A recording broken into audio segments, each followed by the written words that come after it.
এই ডিসি কোথায়? ফ্যাক্টরিতে রেট দিতে হবে, ভিতরে ডাটা আছে, অস্ত্র আছে। ঠিক আছে স্যার, আমরা ভিতরে সন্ত্রাসী এনে রেখে দিচ্ছেন অস্ত্রপাতি সহ। ভাইজলামি না মিয়া, সাপের পাশ পা দেখছেন?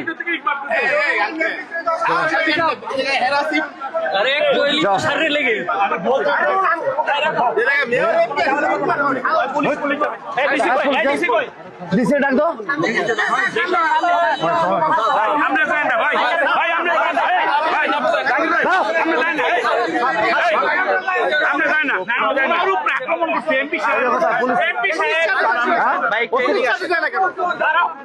এমপি মহোদয় কোথায়?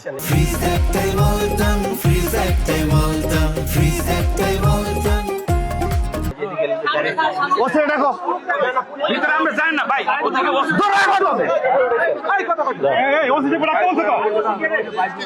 ওসিরে ডাকো।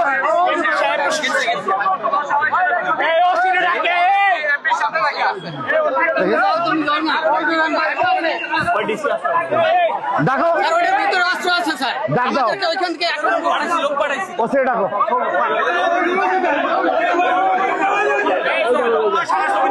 ছবি তোলা ভাই,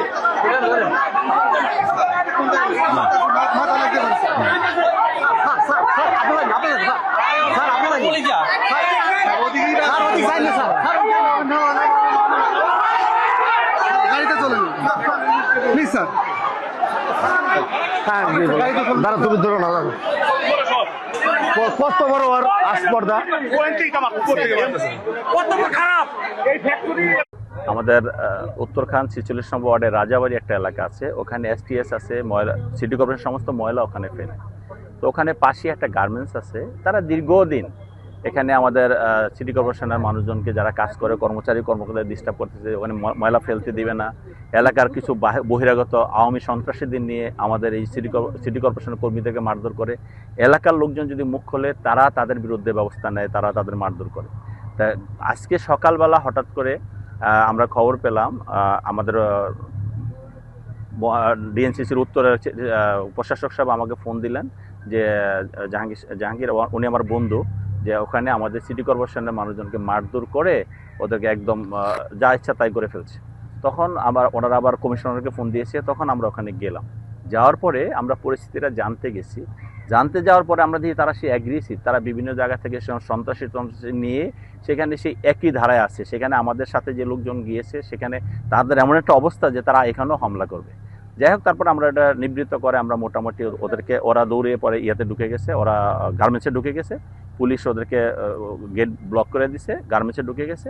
আমরা আমাদের নেতাকর্মীদেরকে বা আমরা যেহেতু যাব সেখানে এবং পরিচ্ছন্ন কর্মীদেরকে আমরা দেখে ওদেরকে, ওরা ওখানে মিছিল করতেছিল যে ওদের এই ঘটনার বিচার চায়।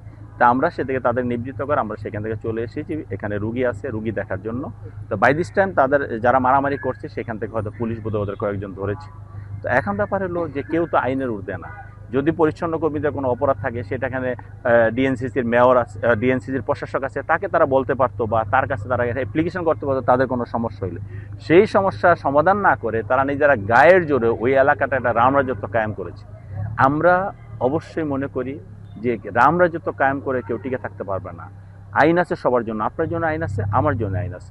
যদি যে আইনের চোখে যে অপরাধী তার বিরুদ্ধে শাস্তিমূলক ব্যবস্থা নিতে হবে। এই যে আজকে যে গরিব মানুষগুলো আহত হয়েছে, এখানে যে একটা মানুষ মারা যেত কি হতো।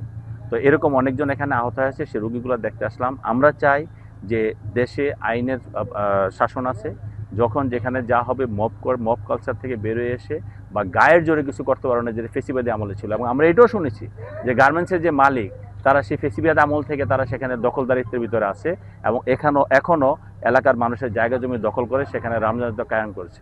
আমাদের বক্তব্য একটাই যে হাসিনা পালিয়ে গেছে, ফেসিবাদরা পালিয়ে গেছে, তাদের দোসররা কোনোভাবে এখানে আসে টিকে থাকতে পারবে না। এখন আইনের শাসন চলছে, নির্বাচিত প্রতিনিধিরা এখানে দেশের শাসনভার গ্রহণ করেছে। এখানে জনকল্যাণে, জনগণের কল্যাণে যখন যেটা করা দরকার সরকার এবং আইন শৃঙ্খলা রক্ষকের বাহিনী অবশ্যই সেটা করবে। কোনো জায়গায় গায়ের জোরে কিছু করা যাবে না, এটাই হলো বক্তব্য। এই হামলাটা কি পরিকল্পিত না এর আগে এরকম? না, এর আগে তারা বিভিন্ন সময় থ্রেট করে আসছে। গতকালকে আমাকে এখানকার যে জোনাল যে অফিসার আছে তিনি আমাকে ফোন করেছেন যে স্যার ওরা রেগুলার আমাদেরকে হুমকি দিচ্ছে, আমাদের গাড়ি ভেঙে ফেলবে, আমাদের গাড়ি জ্বালিয়ে দিবে, আমাদের কর্মীদেরকে ওখানে ময়লা ফেলতে দেয় না।